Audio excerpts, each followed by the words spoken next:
This is the Roots and All podcast, and I'm your host, Sarah Wilson. Join me as I talk about all aspects of gardening with some of the top horticulturists from around the world. Hello and welcome to this week's episode, where my guest is Nadine Charlton. Through her business Homespring Gardens, Nadine provides specialist services to the horticultural and landscape construction industry, advising on sustainable best practice and creating beautiful gardens and landscapes with an environmental conscience. We talk about the importance of sourcing sustainable garden products, how you can tell whether what you're buying is sustainable, and whether enough is being done on this front. So my involvement in the horticultural world really stemmed, I had a career change when my daughter Rose was born. I've always been passionate about the outdoors, all things to do with landscape and also buildings. I've always had a lifelong, strange passion for buildings. I always have done since I was a kid. And that really led me into basically creating gardens and bespoke garden buildings in the form of playhouses for children and exhibiting at Chelsea Flower Show. So the reason for doing that was about inspiring the next generation, genuinely was. And I still work with the education sector and do charitable and voluntary things with kids just on a different basis now. But the last couple of years has really been around focused on bringing all of those skills and interests to life for others. So really implementing the creative vision of others in the form of show gardens. And it all really stemmed from the kids' garden business and the relationships I built through that. So the interest I have in materials and construction, as well as gardens and plants, for the first time ever in my career, has really played back into what I used to do for a living. So in terms of professional services and my corporate background of 20 odd years, I really understand the commercial objectives and business. And so I've been working a lot across the industry, advising on sustainability. So from a distribution point of view and also products. So that's led to a lot more industry involvement as well as the show garden side of work, but it all translates to the same sustainable agenda, essentially. I also do private client work, but sort of specific projects, and most of those are around environmental things, or with schools, and also landscape related projects, mostly about the naturalisation of buildings into landscape. So in terms of materials, planting, and the use of natural resources. So I'm guessing you're fairly in demand at the moment. There must be a real need in the market for this. There's only one of me. I guess it would be fair to say I pick my projects quite carefully, not because I'm selective and don't need the work, but because it's got to be right and about what matters. So we'll talk a little bit in a minute about the garden I'm working on, but that really is something really different for me in terms of the location and also who I'm working with, but it's because it was fundamentally important. So yeah, I'm careful about where I spend my time. It shouldn't surprise me that, there's only one of you, but it kind of does in a way. But I know from doing design work myself, it's unbelievably difficult to get the information that you're providing to people and digging out. So yeah, go on, tell me about this garden that you're doing at Malvern. So I was on a show garden last year at Chelsea Flower Show and met Mike through that. He was part of the broader team and so was I. My role was mostly on sustainable build materials and procurement and advising on that, and his was on construction. So the garden is called It Doesn't Have to Cost the Earth, and there's two plays on that actually, which is interesting as it's worked out. It's a debut design and build. Mike has built a lot of gardens for clients and he's designed those. He's done show garden construction and won lots of awards, but it's the first time he is designing and building his own garden at a show. So he's built for others, but never his own. So that's a new thing for me because I'm used to working with, although I've done it myself as a debut, most of my show garden work has been with bigger names. So that in a sense has provided sort of an education and opportunity to do things a different way. And also it's at Malvern, and Malvern's not a show I've exhibited at before or attended. So that's a first. So it looks really beautiful. I'm really excited actually about being at Malvern this year. Everything we're doing through the garden is about education, about the work with suppliers and really showcasing what they do and showing that gardens don't have to cost the planet or cost the earth financially, because we're actually achieving this garden somehow without a sponsor. We've got literally sort of a team of two, of him and me, and then the planting team and some amazing suppliers who have really believed in the philosophy behind this. So we're working with some amazing partners through this, but it's certainly been a busy few months and 66 days to go, I think, until the show opens. It's got some really interesting components in it, the garden. We've got some materials that are going to be used for the first time at an RHS show. It's something that's been in existence for a couple of years, but it's been used mostly in Europe and in the construction industry and not from a landscape perspective. We've got some amazing reclaimed materials using waste products essentially as well, not recycled waste, but things that would have otherwise been even 5 years ago discarded, but are actually really beautiful in their own right. So we're doing all of that in a contemporary way, which is the interesting thing. So I guess a lot of people would think that sustainability or environmentally conscious gardens are generally landscape or very naturalistic. And this is actually a really stunning garden with an environmental conscience that can showcase the possibilities of sustainable design and construction methods, but on trend. And it can be in any setting. So it's actually a real garden, which often you don't see. But this would be translatable into somebody's plot on a housing estate. It would be achievable and it's real. There's also some really gorgeous planting, which will probably come as a surprise to some people who know Mike from a construction perspective. So we're looking forward to really being able to bring it to life with everything coming together. I mean, it sounds fascinating. And I wondered actually, to almost walk it back a bit, do you think people understand what sustainability means in the context of gardening? And in particular, I'm thinking about maybe less professionals who I suspect do have a grasp on it to one degree or another, but particularly consumers. Do you think they understand what sustainability means in terms of gardening products and plants and everything else that goes into a garden? If you asked everybody listening, they would have a different answer in terms of what sustainability means to them. I guess our industry is probably more educated and informed about sustainability because there's been more of a drive. But in terms of public and customers, essentially, it could be a bit more mixed. But sustainability definitely means different things to different people. It's a word that has been used a lot more of late, which is a good thing because it does make people think about the decisions they're making. The use of plastics, for example, the peat side of things is more out there, but some of the broader implications of protection of natural resources, I think maybe people wouldn't understand quite as much. I mean, there obviously is a definition set out by the United Nations about protecting our natural capital and resources for future generations. But in real terms, that means not pillaging the environment currently for our own benefit and leaving the kids of the future with nothing to work with at all, or with huge climate change. So that's it in sort of the crudest terms. But there's a lot more beneath it in terms of areas of specific focus. And, sustainability is a really broad perspective, including people.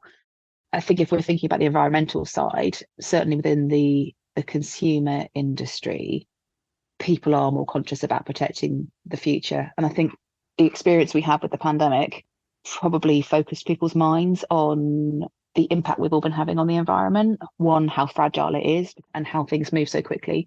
And two, the restoration that happened, with dolphins in Venice and Poole Harbour and elsewhere, that actually as soon as we all had to stop, it is still salvageable, and that nature, is very fragile, but there's still time to make a difference.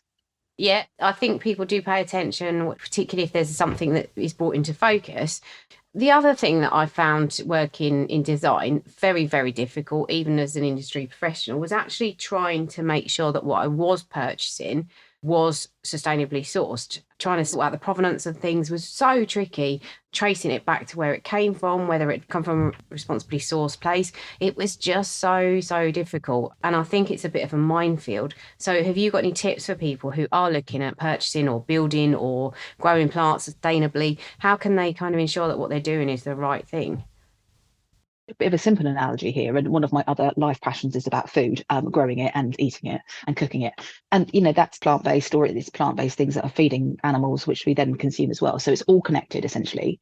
Food labeling is a lot better than it used to be. If you look at location where things have come from, should we be buying foods that aren't in season in the UK, that they've been transported, all that stuff, carbon footprint?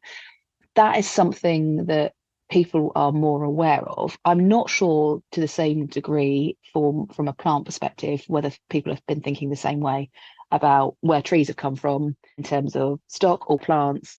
So there is still pockets there that I think certainly from a retail perspective need looking at, and people should be aware of and conscious.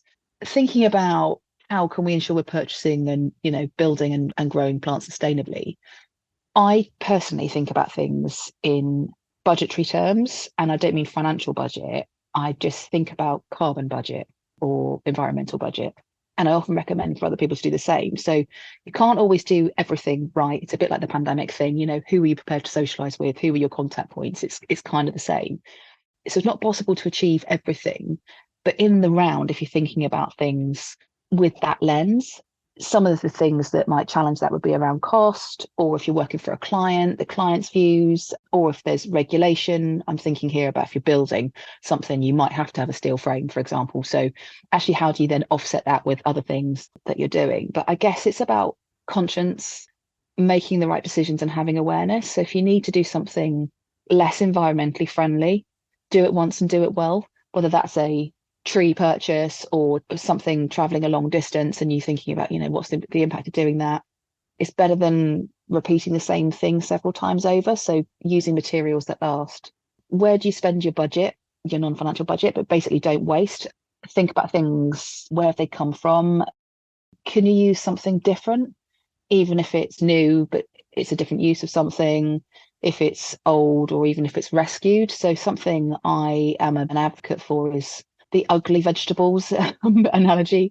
For example, you see plants or trees that they wouldn't be appropriate from a show perspective, but from a client's perspective, and if you're working with somebody or for your own garden, something that's got a misshapen stem or isn't in the best condition or whatever else, often, nurseries or suppliers can't afford to keep those things, but they still have an onward life. And actually, given the right level of nurture or used in the right context, you're essentially taking what would otherwise be classed as a waste product to create something. And it wouldn't be appropriate in every circumstance, as I said, but thinking that way, if you've got local suppliers with people that actually are doing them a favor, they're still selling on essentially X stock, and you're creating something and you're saving the loss of that item that would otherwise be disposed of, thinking that way as well. Just old school methods as well. So propagating your own plants. I don't know, I'm just thinking about willow, for example, but every time I have willow that falls down, I stick it in the ground and create, new plants. But there's some really simple methods. Not everything has to be that complicated, just about how you then can create additional areas of living hedge, taking cuttings. So just kind of going back to the things that we've lost really as a generation in terms of skills, but thinking about procurement methods essentially. And also the more you learn about what's out there, the more you start to see essentially the greenwashing that's out there as well. So people saying things are certainly sustainable or that they have a particular resource, but actually the more you know, the more informed you can be and see the wood for the trees in terms of sort of supply chains and things. And I think when you're thinking about where things have come from, is it better to buy things that are cheaper or that look perfectly on form? You might need them for a particular thing of a particular colour or species or type or whatever. But for things to have been transported a long distance or mined by children in another geography, because that's what a client wants, I just think that conscious balance of really questioning yourself about where things have come from and how they've got there versus the reuse of things that you may already have or thinking things differently. And on the thinking differently point, actually, one of the things I didn't mention earlier on about the garden that Mike and I are working on, we've got Hardy's as one of our Hardy's cottage garden plants. So Rosie Hardy as one of the main plant suppliers. Working with Hardy's, they are at the moment trialing the use of cork granules for their seedlings and propagation process, which supports an industry that has otherwise been in decline and also is a use of a natural resource, but actually puts it back into the horticultural industry and environmentally in terms of it rotting down. But that's in place of quarried materials. So that's a really interesting thing. Something else I've come across on a couple of occasions is the use of wool mulches for retaining moisture, particularly attractive at show garden builds when you've got a large quantity of plants that need to be kept in perfect condition. So actually that added as a barrier layer just retains the moisture. So I know there were some new products coming to market, but I don't know, people get that wool cool packaging. I don't know if you've heard of that, which is, I think if you buy fresh dog food or raw dog food or certain box scheme deliveries and things, it comes in place of what used to be like the frozen ice or plastic packaging. But that in itself is essentially sheets of British wool. You can buy it on Marketplace. I have a bunch of people collect it and give it to me when they're having their regular deliveries. But that's a constant source of something that you can actually use to mulch plants or use for insulation, as I have been for different things and partly for some of the teaching stuff I do with the kids. But that's essentially otherwise a waste product. So thinking differently on how you can do that, save water, insulate gaps in a shed or protect your plants or whatever. There's things that are already out there in the chain of supplies that if you think differently can apply a different use to them.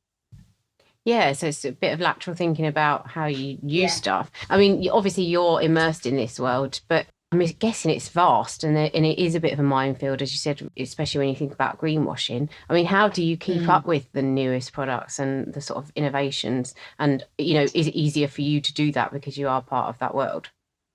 I'm sometimes tasked with finding a particular solution. So I guess that's led to some really specific knowledge that I wouldn't have otherwise had. So, for example, on the Chelsea garden last year, working with Mark Gregory, we needed to find a way of creating the backing walls for the reclaimed bricks. So we built that walled garden and we looked at plastic blocks, hemp, cement-free blocks as well, lots of different alternatives. But we came across strocks. They're basically straw and earth blocks.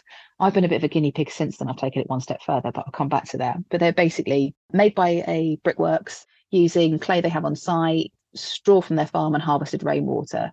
And they need protecting, but they are something that can be fired and used. So basically, we showcased those at Chelsea, and they've also undertaken a project at King's Cross, which is not, something if you Googled it'd be in the public domain. But it was a process of talking to a few different suppliers and thinking about the alternatives that led me to go and talk to HG Matthews, who are the company that make them.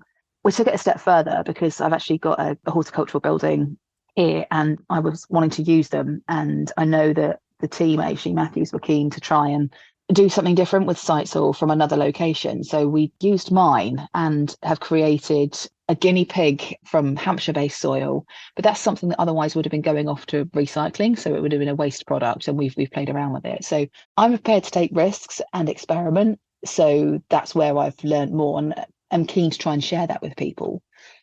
There's a whole wealth of resources out there, both in sort of the private sector, essentially, and also in the public domain. There will be more coming from industry, more central resources and hubs from the professional bodies across the industry. Some of that exists already. There's more coming this year from the landscape perspective and also the horticultural bodies, essentially. So there will be more about sustainability focused materials coming, and a central hub of where those resources can be accessed. There's loads online. I mean, that's my starting point always with anything is research. So looking at the resources that are out there, there's general stuff, at a really high level. So Ellen MacArthur Foundation, countless others, where actually people interested more broadly in sustainability and circularity of materials or models, and the whole butterfly diagram analogy about how to think about things from a circular perspective. That's all free and out there. Soil education, there's quite a bit around that. I've participated in some stuff. Some of it's been overseas, but actually, if you're prepared to bridge the time gap, you can listen to these things free of charge and certainly register. So look at what's out there. Also, local events. So your local forums, anything with a guest speaker, anything hosted by professional bodies, with suppliers and contractors speaking as guest speakers at these things. I've never come away from anything without having learned something. You always come away having had a new contact or an extra insight. So actually attending these things online or in person is well worth doing. Social media wise, I have a tendency to follow those with the right philosophy and people that I believe in and like. It's a huge amount of wealth of knowledge on social media.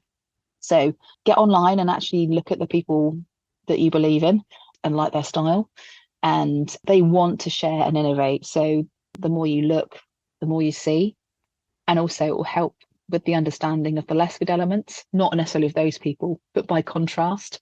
So when you look at the detail, you start to see the things that we need to change and do less of. So that's one way of being able to spot it, really, is just watch and learn from others. And I guess there's been a few examples. Some of them came up actually yesterday. Just seeing garden rooms being built with recycled glass bottles, insulation box from clothing, which is they're trying to work out how to get enough clothing to be able to do it. So that's a bit of a startup, but that was something that was really interesting, and more use of recycled plastics and what to do with stuff that's already in existence. So there's lots out there when you see it. The challenge is scale, and not all of them are going to be readily available, but they might just trigger ideas. So I guess people just need to follow the veins that they're interested in for their particular career or project. So that stuff is just there out of interest. And then technical skills, training wise, if there's a particular skill set that people are looking to develop, there's a wealth of independent online courses and in-person training and things. So yeah, there's a lot out there. Hopefully a lot of that will feed into the central hubs as well about some of those training resources. There's such a, as you say, a wealth of information, you may just have to dig for it. My final question is, I'm thinking about on an individual level in your own garden, for example, is there anything that people could do or maybe not do or not buy or not install that would just, in your opinion, make a big difference? If we could just pick one thing, what have you got anything that's kind of your bugbear or that you champion particularly? Okay, my own thing, and this is me, is to think about whether you're striving for character or perfection. So I am not keen on a perfect finish. So I am in some instances, and I guess that's the difference between sort of very modern contemporary design and more naturalistic or reclaimed use. So that applies to plants and materials, essentially, for anyone if you're thinking about it at home. Do people, if they're thinking about their own gardens, do they want a straight line, mown lawns, perfectly manicured hedge versus naturalistic finish, weathered stone?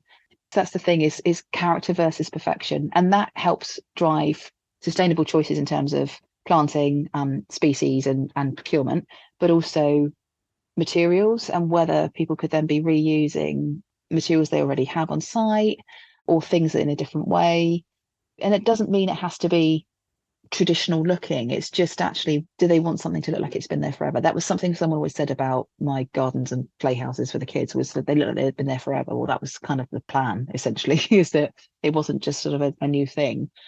And I guess my main advice to anybody would be embrace opportunities to do things differently, even if it's one tiny thing. If it's one tiny thing in a project or one small risk in trying something a different way in one area that really interests them or that they haven't got budget for or whatever, but you'd be surprised what you learn and what works and what doesn't work. And sometimes it's worth taking the risk, because I think the same thing with plants. They'll do one or two things. If you're trying to rescue a tree, it will go one or two ways, but just never stop learning and having your eyes open to different things, because you create something unique. And for me, that is probably more beneficial than having something that's the same as everybody else's. But that's just about thinking about having something that's different, that's characterful, that means something to you. So that would be my one main thing.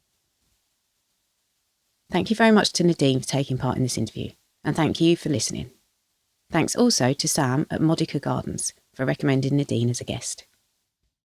You can download or listen to the podcast direct from the website rootsandall.co.uk. Please also check out my Patreon, where you can make a one-off donation or take out a monthly subscription to help support the podcast. Because if you enjoy the show, please help it continue. I also have a GoFundMe where you can make a one-off donation. Even a one-off donation of £1 helps, and I'll be really grateful for your support. So please go to Patreon or GoFundMe and search for Roots and All Podcast.